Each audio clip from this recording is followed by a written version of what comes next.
Welcome, goblins and ghouls, and happy Wednesday!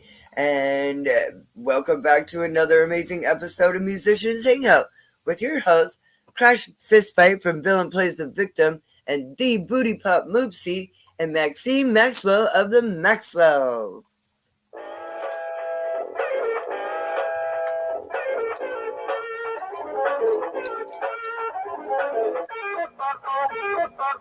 Happy October, everyone! It is finally I love October. and Yes. woo-hoo-hoo! Yes, Spooky oh my season. gosh, I can't wait for October. Yes. Love it, love it. Hello, my friend. Hello, how are you? Oh, very good. It's nice to see you. Good to see you too. And we have such an amazing guest tonight. I can't wait to introduce. All right, I'll go over our mission statement here on Musicians Hangout, and we'll bring him to the virtual stage. Yes. Our mission statement on Musicians Hangout is to be part of a revolution to create friendships with other artists and build a community network to save music. And we have Jayme tonight, Jayme Renolds from the band 1967. Hey, Jayme. Hey, how are you? Thanks for meeting us. Oh, doing well, thank you. Love to be here. I'm excited.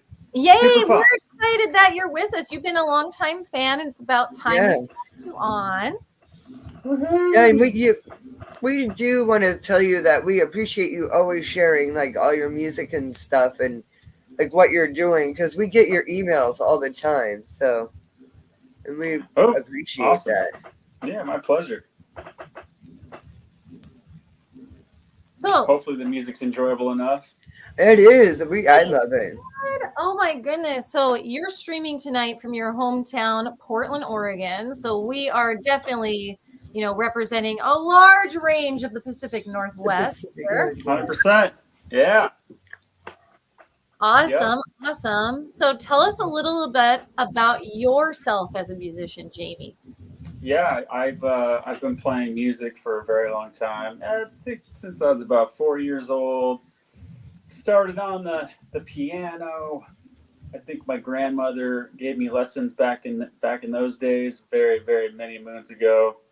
And that was I wish I could say it was a good experience getting lessons from my old grandmother, but she got me started on the basics.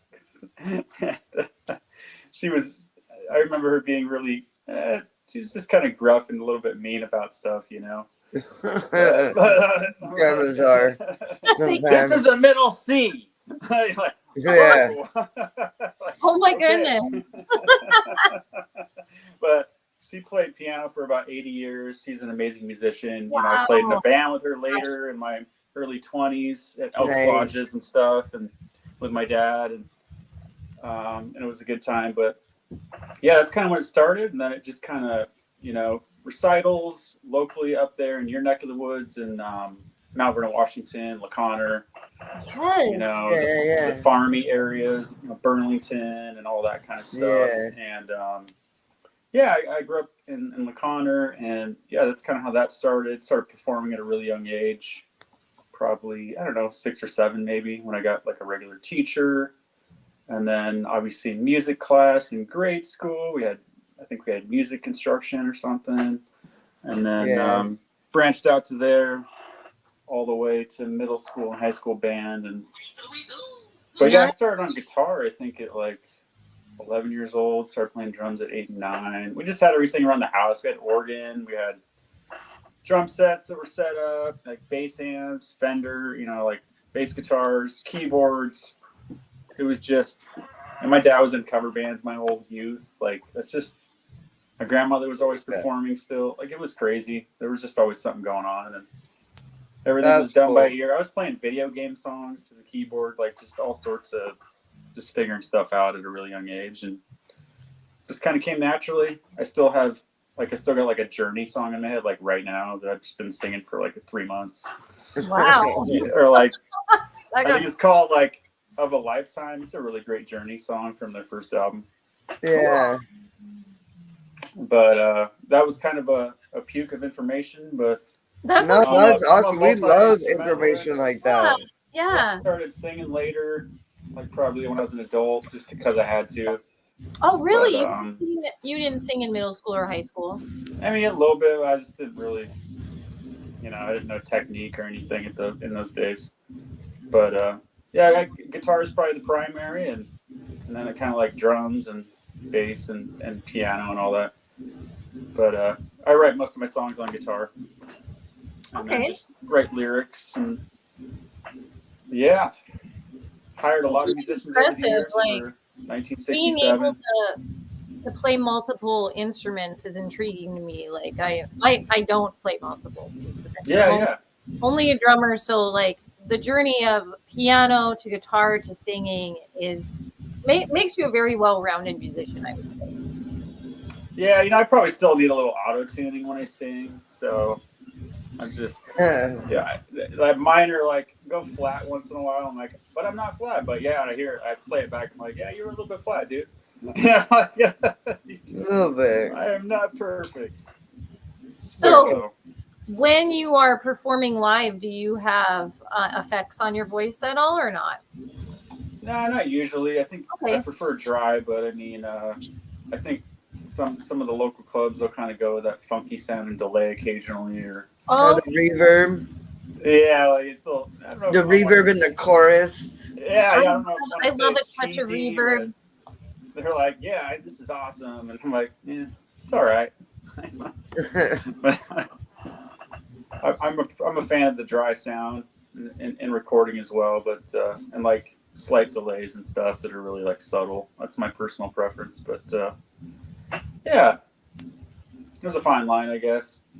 Working with sound guys, it's challenging sometimes. Yeah. But we love what they do. Guys in our area. Yes, we do, because they do make it sound really good. We are very spoiled in this area for sound people. Like, yeah. We'll have to say that. I've had very good experiences. I just played the substation, and the sound guy, I think his name, it was Monty.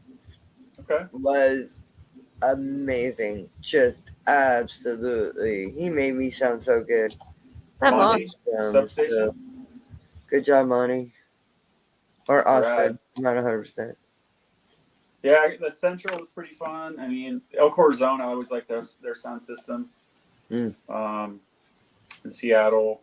Yeah, 100%. Yeah, it's very in-ear bass these days too, maybe. And that's, I was used to like blasting my eardrums out when I was coming up in the scene and stuff. Cool. Yeah. For the last couple decades and as a teenager back in the day, like we were just playing everything super loud, Things were really loud still. Like yes. Now it's like, hey, I want to balance my in-ear mix, man. I don't want to fuck my eardrums. I don't know if I'm right. Oh my gosh. Yeah, you don't think you can totally fucking cuss on the show.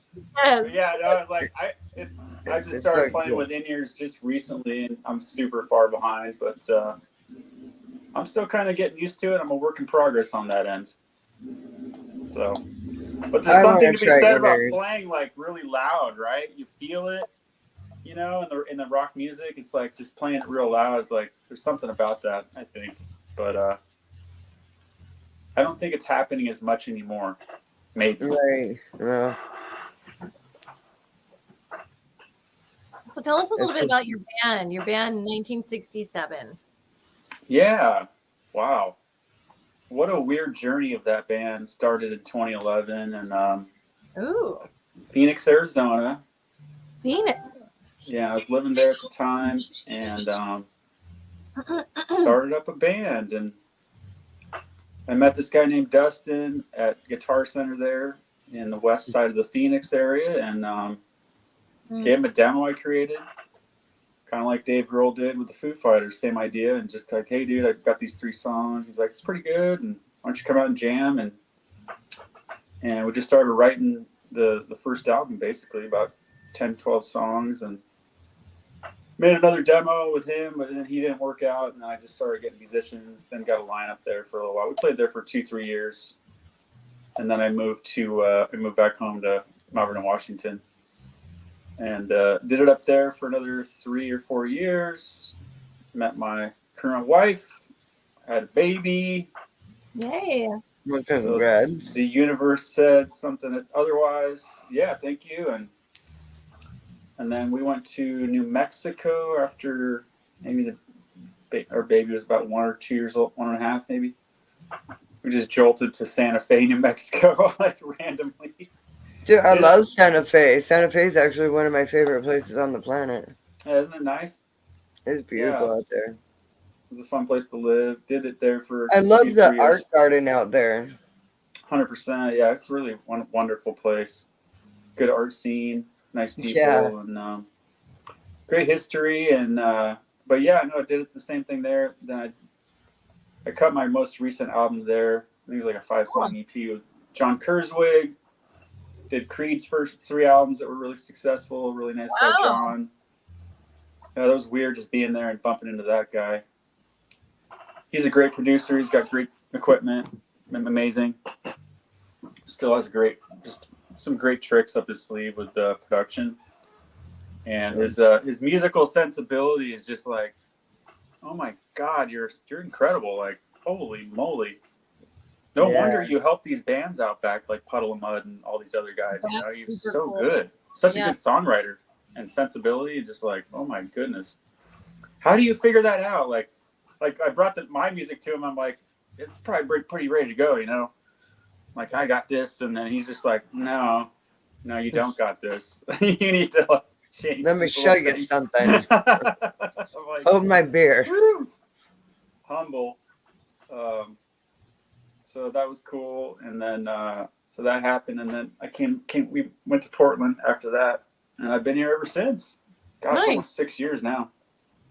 So COVID happened right when I got here. And it was scary. And I think I did a bunch of press and PR when that happened because we couldn't get out and play and stuff. Right. Yeah. Oh, I remember that time. Oh, yeah.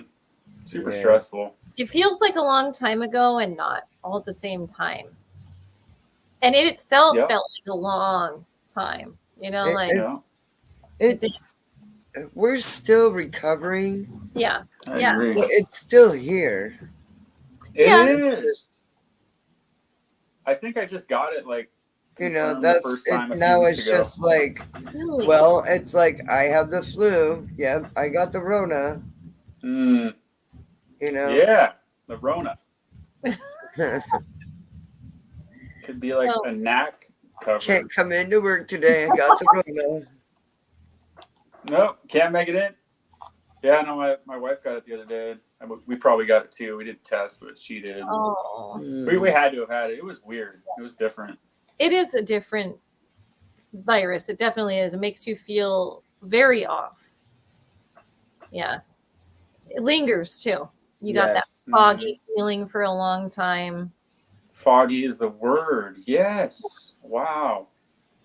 I had it back in 2022, and my fog lasted for about 3 or 4 months afterward. It was a long time that it lingered.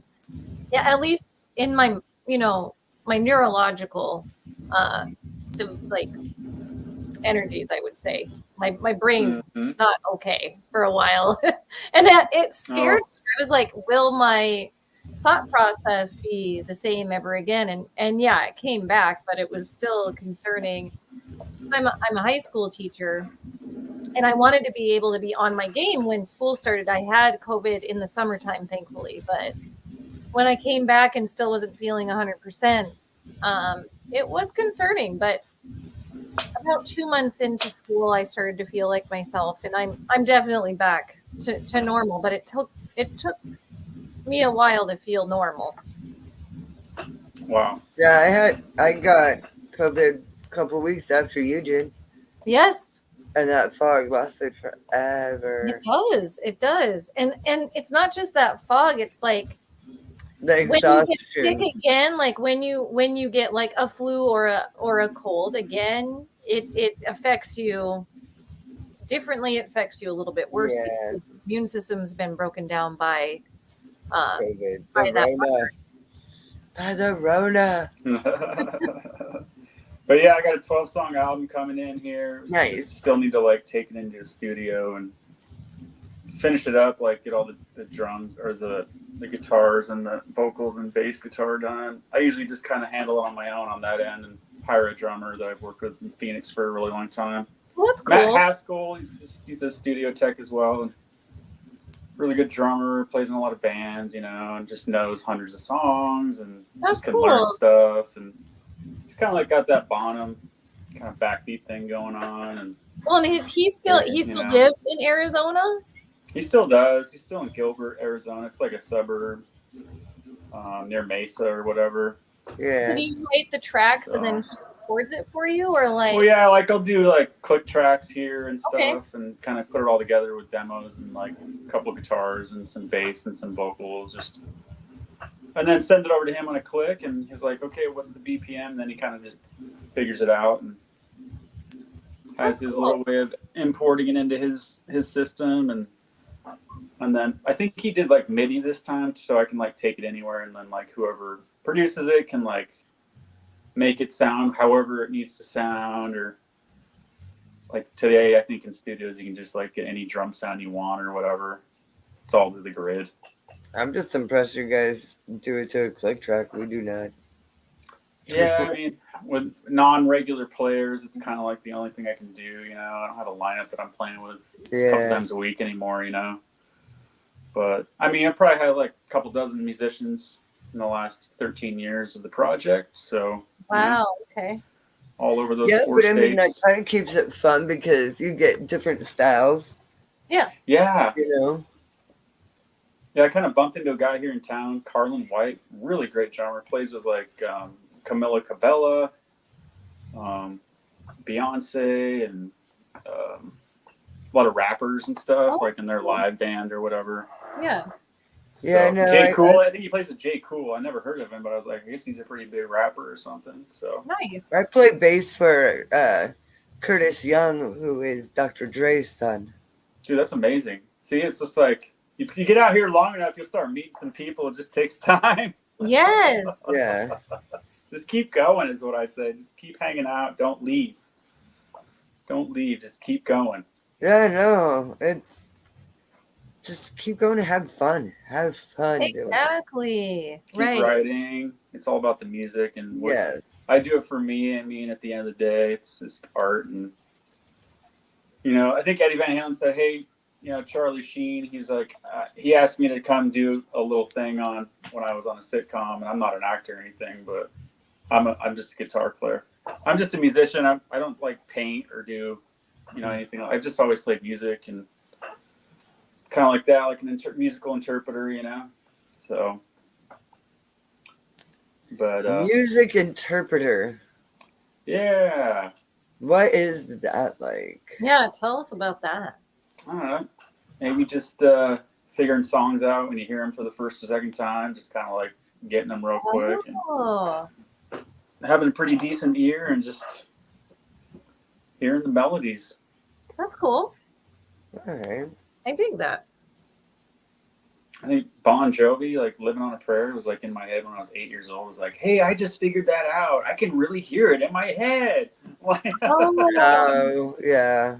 My mom's in the bar working. I'm like, oh my God, I am scared. But I just heard Bon Jovi in my head. I think I know how that song goes. That's cool. That's cool. I like that. It's a funny story, but yeah, lately it's just been like farmers markets and stuff. I'm doing that lately. I busked in front of the Foo Fighters at Timber Stadium here like a few weeks back. It's like a couple blocks from where I live. I just like, fuck it, I'm gonna walk down there and play in front of 20,000 people, and sure enough I did.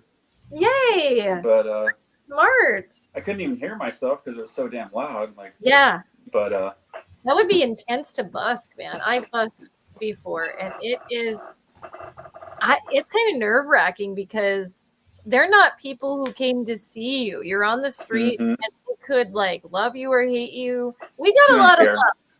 So where I played in Port Townsend a few times back before I started going live in Seattle, just to take out my nerves. And I would say it really helped with my stage fright. So it got me over that, Dude, every time I play, I've never played if nobody comes to see me, so I'm just literally playing in front of every time. Can probably all relate to that one. Yeah. So I love busking. Like, it's fun. Yeah, it's a different experience, I think, like in the sort of I'm just glad there's actually people there. Yeah, and then the people that do care, they're just like, they always say something. Yeah. Oh man, like, they that's great. We got such good tips. I mean, like the tips just, flow when you're amazing. When you're busking. And yeah, we usually go out for like a nice dinner or something with everybody that we busk with. Yeah. It was really cool when we did it. Yeah, it's been a few years, but it was really fun when we did. Yeah, I don't know if you could play on that staircase right in the middle of town or whatever, like that. In Seattle? Port Angeles, is that? There's like a really big staircase there. Port Angeles, you just opened to busking in that area over by that staircase. Just last year, I want to say that you can busk over there. There's certain areas, Port Townsend. Squim is not as down with busking, but there are a couple places that are starting to get a little more lenient with the busking. I have not been busking in Seattle before because Seattle has different rules with busking. So in Pike's Place, you pay for a space, and there's certain spaces that are marked with like little circles with like music instruments or music notes in them. And it's not terrible. Like back when I looked into it, it was like $30 a year. Oh, wow. You had to go apply. So you go apply, and there's this little hole in the wall office in Pike's Place where you go apply to play in Pike's Place. It was only open on like Thursday mornings. Yeah. So you had to like plan your day and your work schedule around, going to apply. I don't know about anywhere else in Seattle. I just knew about Pike's Place because I have a friend, artist, who suggested that we go apply to play Pike's Place because that's where he got well known. He's Spoon Man. Oh yeah, it's a busy spot. 100%. Yeah. He really, got going there. He was really passionate about playing that area when he did. He's part of a mural that is still at Pike's Place. And I've busked with artists in Port Townsend. He lives in Port Townsend now, and that's kind of he helped me a lot with getting over being too nervous to play in front of people, and I was really nervous to like break into the Seattle scene too. I didn't think that I would really make it, and he encouraged me to like keep going. Just keep going. Mm-hmm. And then I met cool people like Crash. So love that. Yes. Woo! And everybody was pretty cool and got into this really awesome music community. So I told you. Yes, you all. Sirens Pub. Come with me, kid. I'll show you the way. You say Sirens? Yeah, I've performed there before. Oh my god! We are big patrons of Sirens. George, every time we go to Port Townsend, we go to Sirens now. We were just there like 2 weeks ago. Yeah. At Sirens. It was so, just love Sirens so much. Mm-hmm. Did a little and bit they there love one us. time. Be like, Sirens! Nice. Shout out to Kurt. Yes. Shout out to our man Kurt. Oh my god. You're my favorite motherfucker, Kurt. I love you so much. Oh I think I played the Uptown one time. I did that once with a solo guy, acoustic gig or whatever. Well, that's cool. Several years ago. But, yay! Yeah, that was interesting. Yeah, it was dead that night. I remember that. But where do you stay when you come up? Like, I just right there stay around. Yeah, camp out or whatever. Okay. Get a hotel. But sometimes you can rough and just stay in your car and get there in the morning. Big fan of that. See, See. Well, I stay in Rosie, my car. I call it urban camping. It's a camper. I urban camp a couple days a week, so. Yep, that's a good time. Tonight is actually an urban camping night, so. Yeah, I did a gig. Let's see, Ridgefield, Washington. It's my most recent gig, like 2 3 weeks ago. Did a little winery called 14 Acres. So that's like my biggest thing. And I have some stuff this month, or like in September, I think I had 3 more, and then I had to cancel them. And stuff just came up, you know, it just wasn't working. Sometimes the gigs just cancel. Yeah, no, we get that. But yeah, but I'd say the album's the next thing, and you guys were the next thing. This is it. This is my next project, or Yay. You know, experience with 1967. I'm like, I didn't try to get it. I don't know where it came from. It just kind of happened. So, thank you. Where did you get the name 1967? Yeah, you know, Dustin and I. He's that first drummer, one of the original founders as well. He had a brother born that year that had passed, and then I did too. My brother Jeff, and we were both sort of inspired by our older brothers. And then he's like, "Hey, how does that year sound for like the project name?" I'm like, "Yeah, that works for me." You know, it had an interesting ring to it. And I was like, "That feels right. Let's go for it. Let's do it." I think the band before that, the name I had was like Dead End Life or something, or one of our song names. I was like, Jeff wrote the lyrics on that song, Dead End Life. I was going to name the band Dead End Life. But I do like that name. It's like a posthumous lyric sheet he had, you know, laying around or whatever. But yeah, so I was real super focused on my brother for a long time. I finally had to just kind of let that go. So I still haven't figured out what happened to him. Oh. He was murdered when I was. Oh my gosh. 1998. Yep. Shit. Yeah. That's heavy. Up in Mount Vernon, Washington area. Yes. Oh, of course, Washington. We have lots of murder here. What's up with that? I don't know. Fuck. There's a lot just of realizing it's like, hey, it's not my journey, you know. He had his own life and stuff, and we weren't born here. Caused, so. Right, we were not born in Washington, neither of us. Oh. Transplants. Yeah. Nice. Whereabouts? Denver, Colorado. Okay. All right. Williston, North Dakota. Whoa. Not what I expected. I know, right? Drove through North Dakota one time. Don't blink. Yes. I ate Subway, I think. I went over there like on the way I-90, or I don't know if it's I-80 or. Oh, hold on. Is it 85? It's one or the other. 90. 90 goes close to it and then turns into 85. I should know this. But anyway, I'm from the pretty side of the state, the west side. Nice. So we had landscape, you know, we have the Badlands and the hills and. Oh yeah, it was gorgeous. It was interesting for sure. And the lakes and the river, you know, like I grew up where it was very gorgeous. So I didn't grow up in totally flat nothingness. It is very beautiful from. I just felt like I didn't fit in there. Yeah, that can happen. I fit in on the West Coast. I do.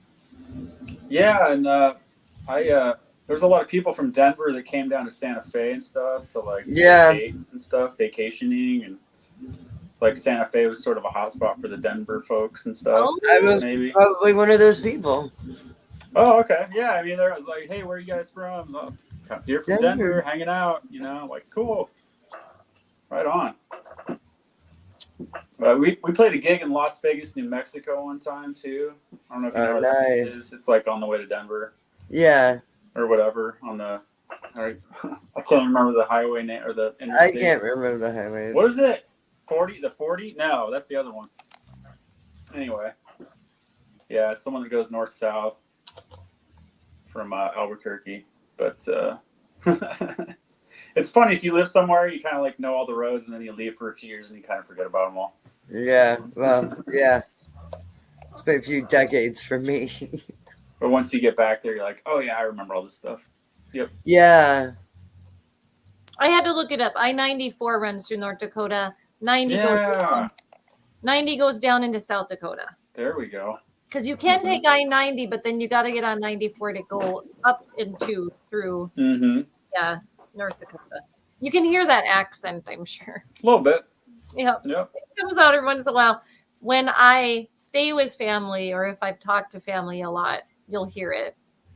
Yeah, my grandmother's got a lot of family in South Dakota and Sioux City.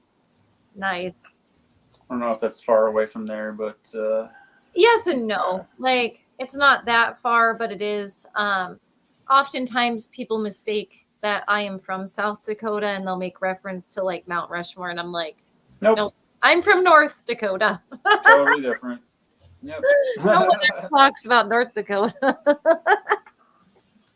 My family's from both the Dakotas, the Wyoming, like just that whole space over there. Well, we're On my from mom's side. On my mom's side. On my dad's side, they're like Squim in Norway. Yes. Oh, wow. Yeah. Lots of Norwegians and where I grew up too. It's like a big population of Norwegians. Yeah. It's like scary how many of them. We are Norwegian Swedes. Yes, that too. Yeah, and they're just like they talk about it a lot and stuff. About like the old country and yeah. They know, but they probably don't know. Gotcha. No. Where I came from, the farmers were the celebrities, and that was very important in my community. Yes. Right. That sounds familiar for me too, because that's how my culture was too. Like my Grammy's side was from Norway, and yep. That's awesome. I mean, it's interesting stuff, you know.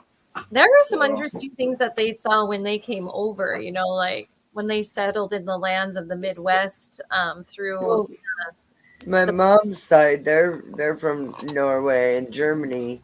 They just settled in the Dakotas and Wyoming and Montana areas because farming. Yes, the farming. Yeah. And land was cheap or land was free. We were farmers. There was that act, I can't remember what it was, back in the 1800s where they were practically giving away farmland to. Yeah, you stake your claim. Yep, basically you go you stake your land. You had to plant so many acres. Yeah. Gosh, what was it called? They probably had to have so much cattle and a homestead and this and that, probably. Livestock and such. Yeah. Oh, yeah. Sure, a lot of indigenous folks were happy about that. Oh, right, yes. Right. Extremely. No. Very much not. And still are not maybe happy. No. But, very much not. Yeah. No, it's we're all here for a reason. Right. Exactly. So yeah, we're all, you know, like from elsewhere, came to the Pacific Northwest. I was inspired by music to move here. I wanted to like come to the promised land. The Land Act. There we go. The Land Act. Yeah. That's what I was trying to think of. Anyway, but it was kind of like this promised land of music, you know, because grunge was born from the Seattle area.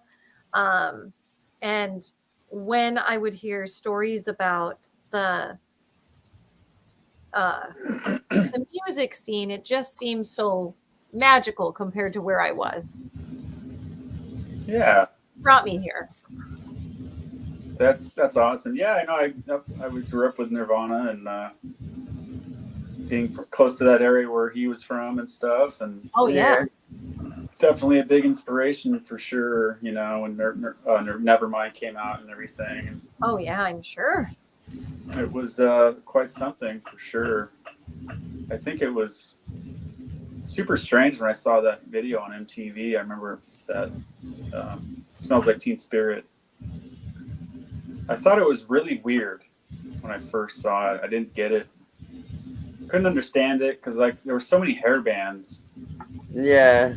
Like Slaughter and Skid Row and like you know, like White Lion and like all these guys like Poison and Motley Crue, and it was kind of a funky thing. And then to see that thing come on, what in the world was that? Like the people running across with like a like jocks and stuff, and like people with like a snare drum running across the way in the gymnasium. Like what the hell is this shit?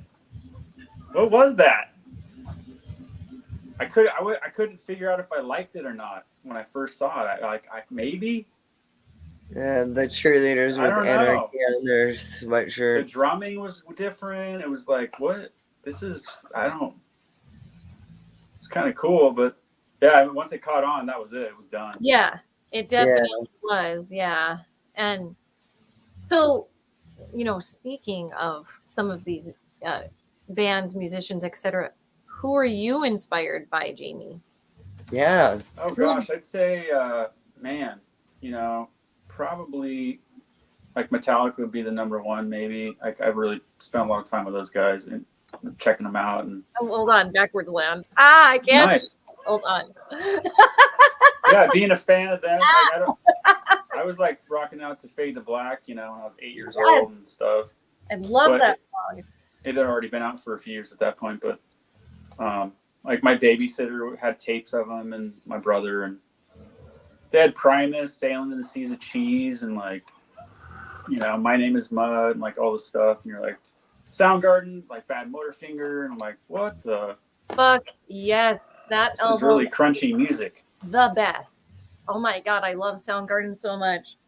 Yes. So hearing the dude sing, and like, it was weird. The drumming was super tight. And I'm a Terry Date fan as producers and stuff like that too. He's a local Seattle guy as well. He did Deftones and Soundgarden and pretty amazing. He's worked with Slayer and like other bands and stuff, but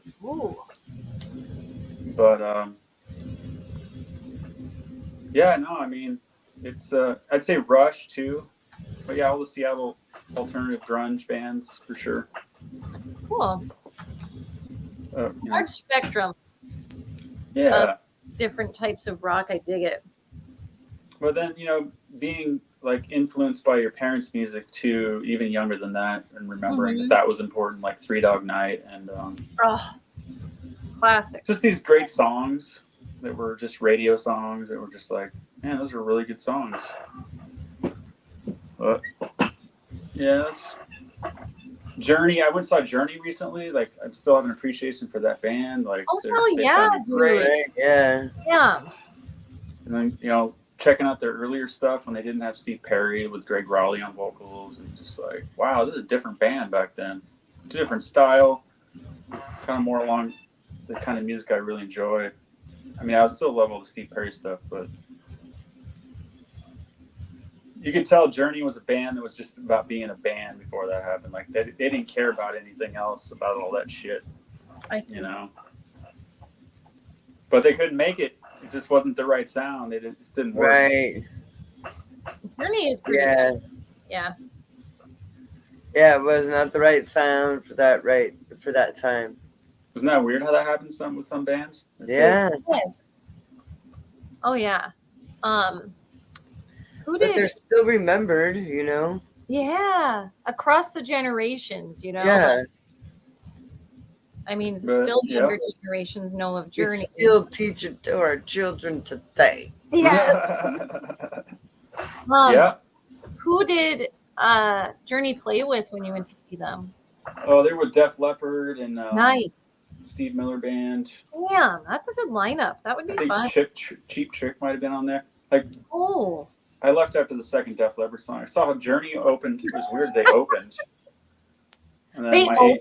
Yeah, and they played like an hour and 45 minutes. Wait, and then, who were the headliners? I think they were all just like a co-headliner or something. Oh, so it's like maybe they were at a rotation where they had to play first or something. Maybe, okay. But Def Leppard came on next. We cut 2 of those songs, and then my 8-year-old daughter's like, "I'm gonna go to bed." Oh damn! No, you stay for Def Leppard. I wanted to so bad. They sounded so good. I was like, I love Def Leppard, dude. Oh my god, I would totally no way. Oh man. But that concert must have been happening around the time that Metallica was happening, right? Did you guys check out Metallica? Oh yeah, went both days. I did not. Oh. Well, I mean, they're old too. I was there. It was epic. Oh my god. Love it. Fuck yeah. And do they sound good through all the new equipment and stuff? Does it sound all right? They did. So they were in the stadium, Lumen's Field, and I've heard from different people that it didn't sound good in their section, but where I was sounded fucking phenomenal. It sounded really good. So I think it depended on where you were. Oh. I mean, outdoor venues are hard to play for sound. They really are, even for the big pros, right? So yeah. I was in a pretty sweet spot in the stadium to be able to hear. I could tell that on Friday night, they were, as musicians, they were tired. Like I could tell that because as a professional musician, you can tell. They still were great. They're Metallica. But on Sunday they were way more on their game. They were like super tight. So nice. Yeah. It was an experience of a lifetime for me. I've been waiting over 30 years to see Metallica. Good for you. Yeah. Check. Bucket list check. That's good. It's good to see him. I need to go see him again. I've seen him twice, but I saw him. When did I see? First time I saw him, I think it was my first big concert. My mom took me with a couple of buddies of mine. I might have been in 6th grade at the time, but I had a little league baseball game, and then I had to go halfway through, and my mom's like, "Let's go, we're going." She's got the tickets in her hand. Let's go. We're going to the Seattle Coliseum, which I think is not named that anymore, right? Is Key Arena still, maybe? Is it Key Arena now? No, it is not Key Arena anymore. What is it there anymore? Now the Climate Pledge Arena. Climate Pledge. There you go. Yeah. But yeah, it was that venue and still the Seattle Coliseum at that time. But yeah, Black Album tour. Ooh. Sandman, the stage lifted up like on all those videos and stuff. And then I think Harvester was second. I was like, oh, I know that song too. I love that tape, Fuck yes. Harvester of Sorrow. I'm like, what? And then they played like they played Harvester Justice Medley in Seattle. Oh, I bet they probably it's like a deep catalog now, isn't it? Oh my God, they played different sets each night, so it was different. I don't want to step on anyone's toes, but anyway, sorry. I mean, I don't want to like trump someone's Metallica's experience because that's super huge.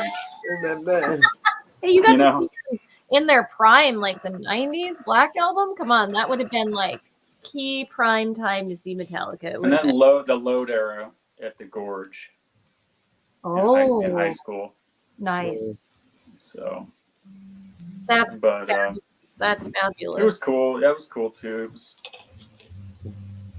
long ago were the days where you stay up all night and you got to go play a soccer game the next day and stuff, and you don't care. And no sleep and now I all on one shows day. And I have to get up and go to damn work in the morning. Does that all the time. Take the kids to school and you're like, oh man, where'd that day go? But yeah, it was cool. They played like Bleeding Me and like those kind of stuff, and just Master of Puppets in full. Like I didn't see it in full yet, so that was cool when they played the middle part of Master of Puppets, and that's the only highlights I can remember about that one. But otherwise, did they play Ride the Lightning? Yes.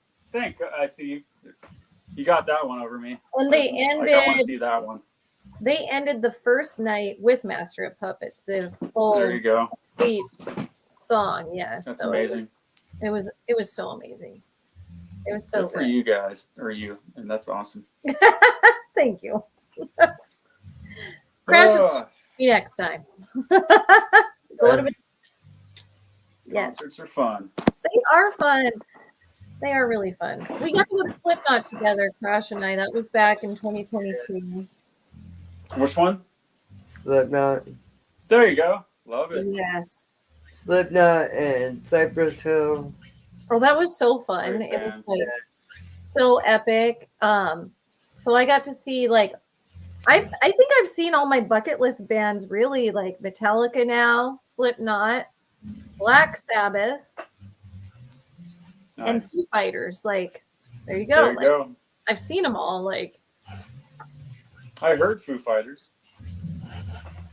Oh, you didn't go. You just played busking. I heard them, yeah. Ah! Didn't quite see them, though. Gotcha. But, You know, Yeah, even no, it if was you good. hear them and you're not in the nosebleeds and they're like this big. I remember when they came out, you know, it was like that first little demo he did. It was really good. And I thought he had something kind of going on there that was good. You know, I was like, this is pretty cool. This sounds good. And I think the album cover was kind of interesting too, with like those little guns or Yeah. science fiction guns. I don't know what kind of cover Yeah, that was, but we're very like Lasers. sci-fi. yeah, it was fun. That's But yeah, I was into Corrosion Conformity. They were kind of a fun band for a long I time. love I was into. COC. They are good. Yeah. They are really good. They came on the radio and they had Albatross, and I was like, who are these guys? Yeah, but they have way better songs than Albatross. Oh yeah, they had a different lineup. They were kind of like, I don't know if I want to compare them to Journey, but the similar like 3-piece band, punk band from the early '80s to, you know, and then they got that front man that started kind of getting a little more radio friendly, I think. Yeah. Pepper Keenan. Clean My Wounds is probably my favorite song by them. I dig that Super one. catchy album. Yeah. Yeah. So, yep, that's about it there. So, Jayme, you were talking a little bit about recording yourself. Are you in the studio now doing some recording? Are you getting ready to? I think I'm getting ready to. Yeah, I've got like a 12-song album ready to go. Sweet. Okay. So that's coming up here. Just wrote a song recently too that's kind of fun and more of a story about like cheating on your wife and fucking up your life and stuff and burning a bunch of bridges and stuff like that. I didn't do that personally. I just wrote a story about it. Right. Someone was like, you should write a song about that, like how country people, like they just start writing stories randomly.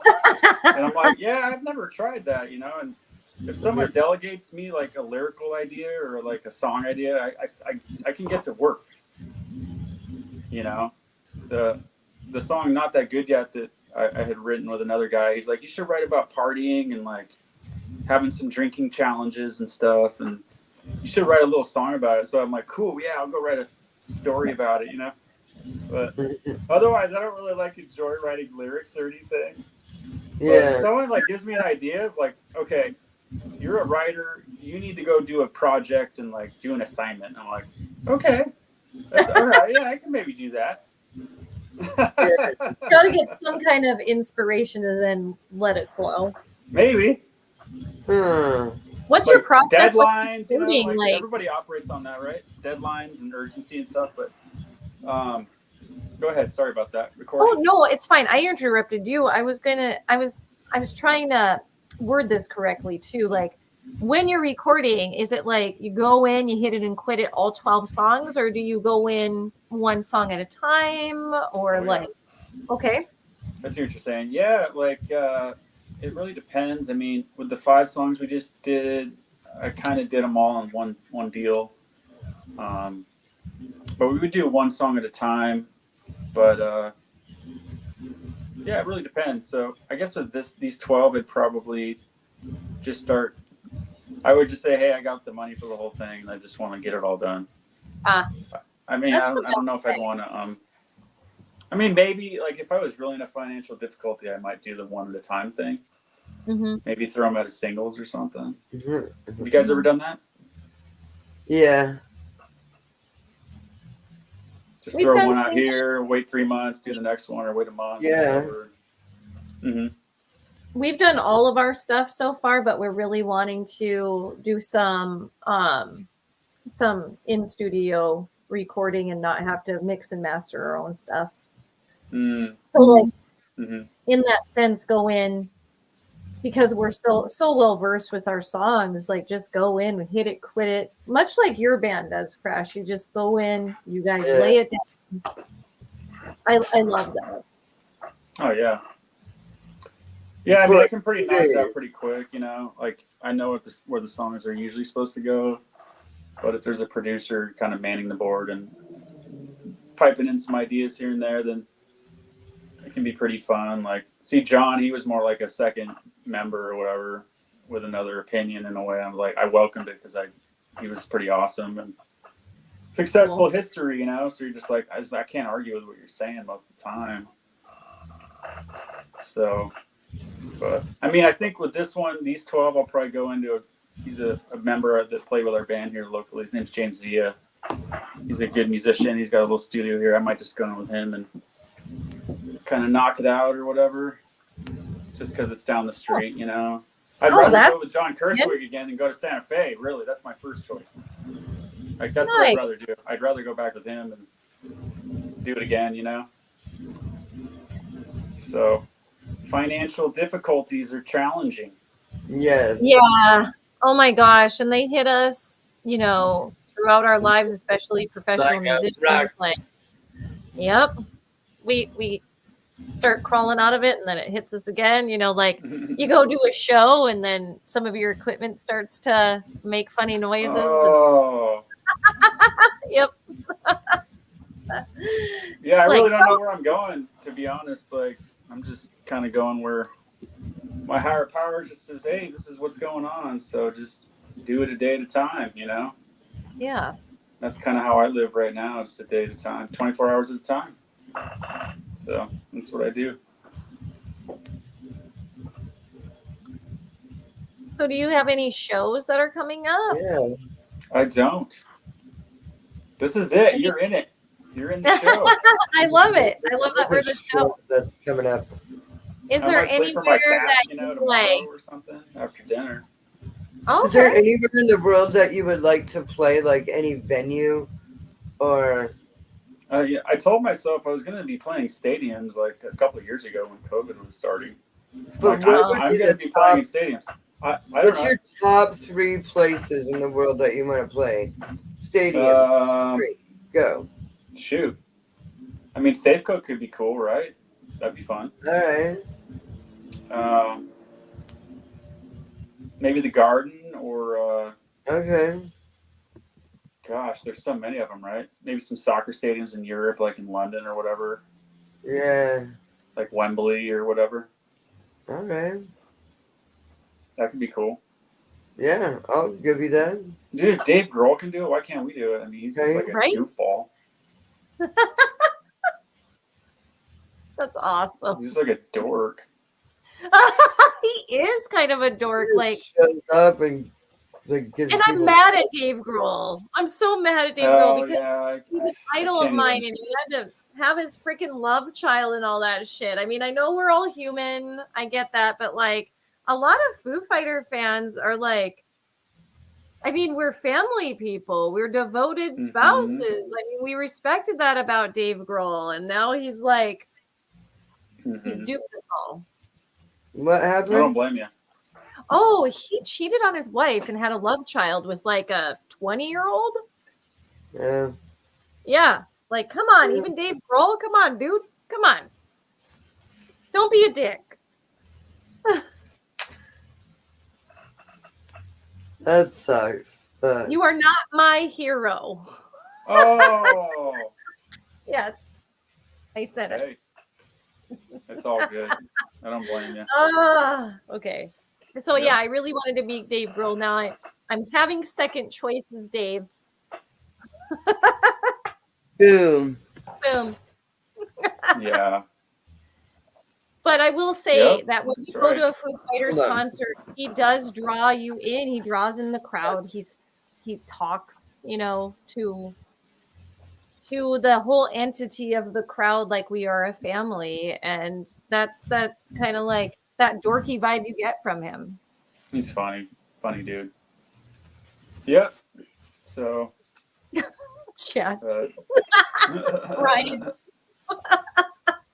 Fuck. Love it. You guys are funny. Sorry about that. No, it's okay. Oh, what is this? You got a Foo Fighters pick? Yes. Nice. That is pretty epic. Why am I promoting this band? One, kicking myself for not going to get a Metallica one because they were like giving out buckets of picks.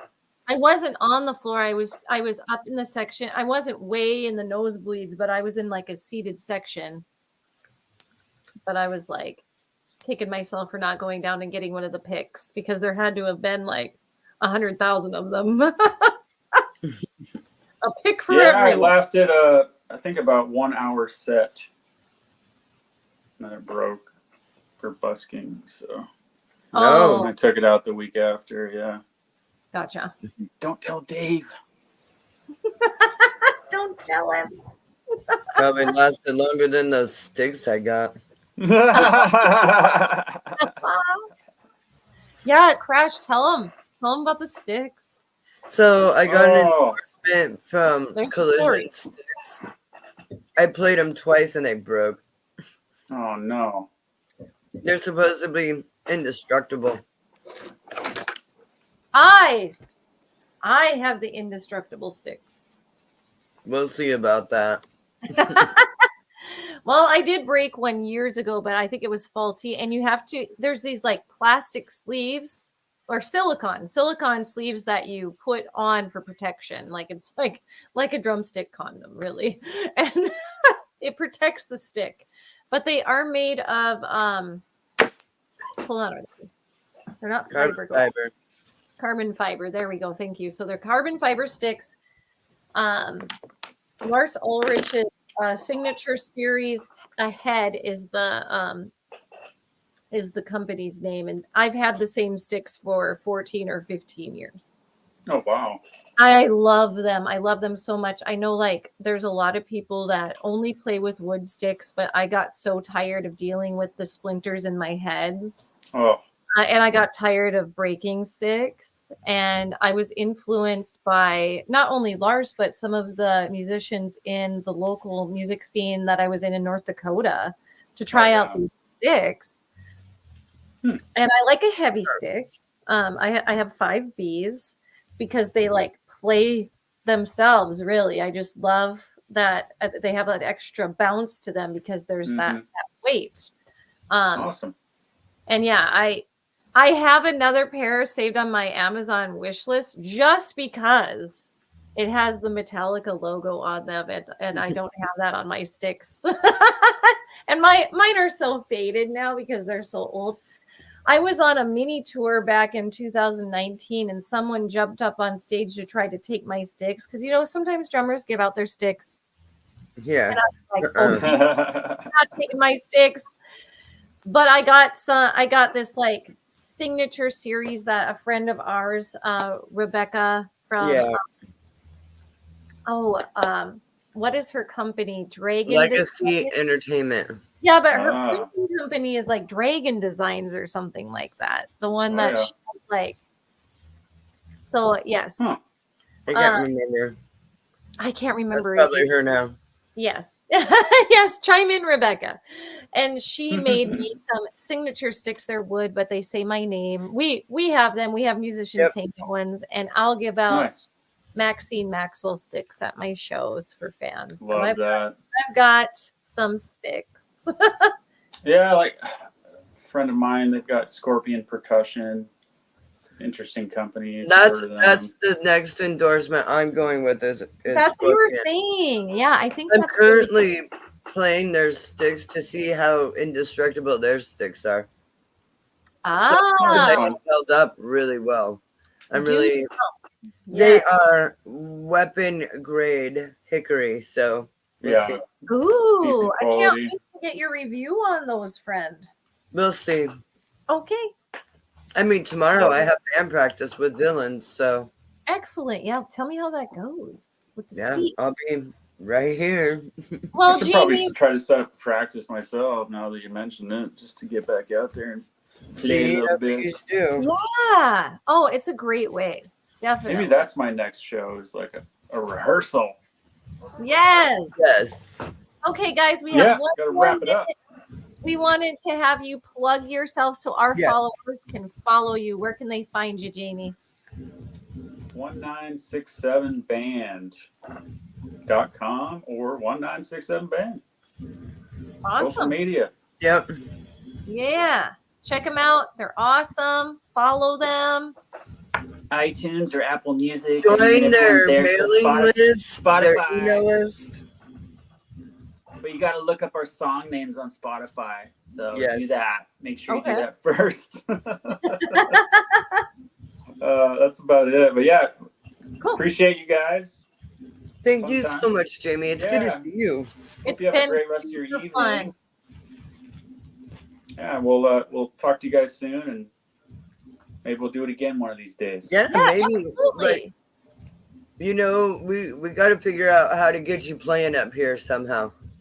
Hey, show exchanges are always fun. Yeah, super fun. Figure it out. Yeah. Okay, let's do it. We'll stay in touch. We'll have you guys back on. Maybe we can get the whole band on sometime. Sounds good. Cool. I'm excited. Yeah.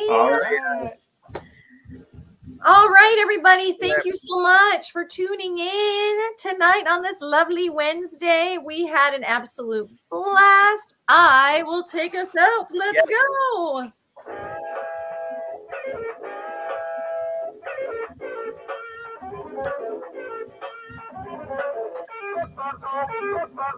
Keep rocking, everyone. Stay safe, and we love you. See you next week. Have a great night.